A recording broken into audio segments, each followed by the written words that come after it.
ঈদ মোবারক। আজকে বাংলাদেশের প্রতিটি গ্রামে, প্রতিটি বাজারে, প্রতিটি গঞ্জে, প্রতিটি শহরে ঈদের জামাত অনুষ্ঠিত হচ্ছে। আমরা জাতির পক্ষ থেকে জামাতে যারা যেখানে শরীক হয়েছেন তাদেরকে ঈদ মোবারক জানাচ্ছি। একটু জোরে বলেন, তারা যেন সবাই শুনতে পায়। যারা ঈদের জামাতে শরীক হবার সুযোগ পাননি তাদেরকেও আমরা ঈদ মোবারক জানাচ্ছি, সেটাও জোরে ঈদ মোবারক দেন। আমাদের মা বোনেরা, মহিলারা যারা ঘরে আছেন তাদেরকেও আমরা জাতির পক্ষ থেকে ঈদ মোবারক জানাচ্ছি। আমাদের প্রবাসী শ্রমিকরা যারা বিদেশে আছে, সারা বছর কষ্ট করেছে, আজকে হয়তো ঈদের জামাতে যেতে পারবেন কিংবা যেতে পারবেন না, কিন্তু জাতির পক্ষ থেকে আমরা তাদেরকেও ঈদ মোবারক জানাচ্ছি। যারা বাংলাদেশিরা আছেন পৃথিবীর বিভিন্ন দেশে, জাতির পক্ষ থেকে তাদেরকে আমরা বলে যাইনি, তাদেরকেও আমরা ঈদ মোবারক জানাচ্ছি। যারা হাসপাতালে আছে রোগী, যমুনা ইলেকট্রনিক্স ঈদে ডাবল খুশি অফার সিজন 3, যে কোনো পণ্য কিনলেই পাচ্ছেন নিশ্চিত ঈদ উপহার। বিভিন্ন কারণে ঈদের জামাতে যেতে পারেন নাই, তাদেরকেও ঈদ মোবারক জানালাম।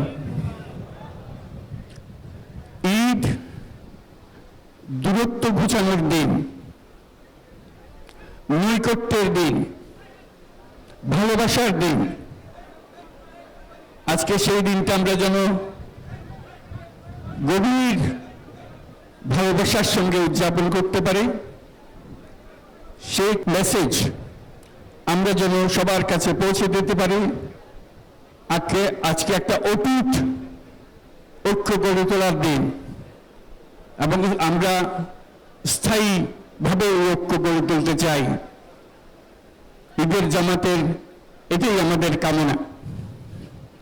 আজকে মোনাজাত হবে, মোনাজাতে আমরা অবশ্যই যেন স্মরণ করি, আল্লাহর কাছে প্রার্থনা করি আমাদের এই নতুন বাংলাদেশ গড়ার যারা সুযোগ দিয়েছে, যে বীর সন্তানরা আত্মাহুতি দিয়েছে, আল্লাহ যেন তাদের রূহের মাগফিরাত দেন, তাদের শান্তি দেন। আমরা তাদের মোনাজাতে সেটা যেন আমরা অংশ রাখি। আর মোনাজাতে যারা আহত হয়েছেন, যারা স্বাভাবিক জীবন থেকে বিচ্যুত হয়ে গেছে, এই দেশের জন্য নিজেদের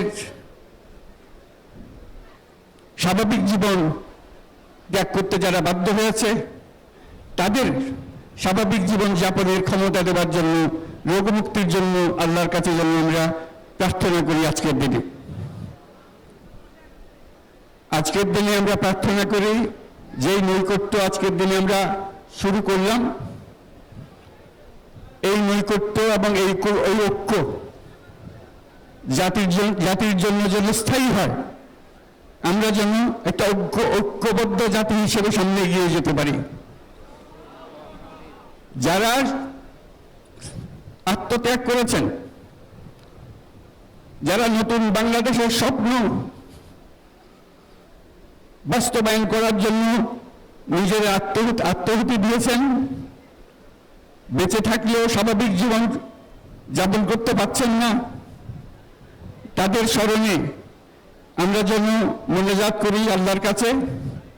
আমরা অবশ্যই সেই স্বপ্ন বাস্তবায়ন করব। শত বাধা সত্ত্বেও, যত বাধাই আসুক, আমরা ঐক্যবদ্ধ জাতি হিসেবে এই নতুন বাংলাদেশ গঠন করব ইনশাআল্লাহ। এই মেলাযাত্রা আপনারা সবাই মিলে একসঙ্গে করবেন। ধন্যবাদ সবাইকে। ঈদ মোবারক সবাইকে।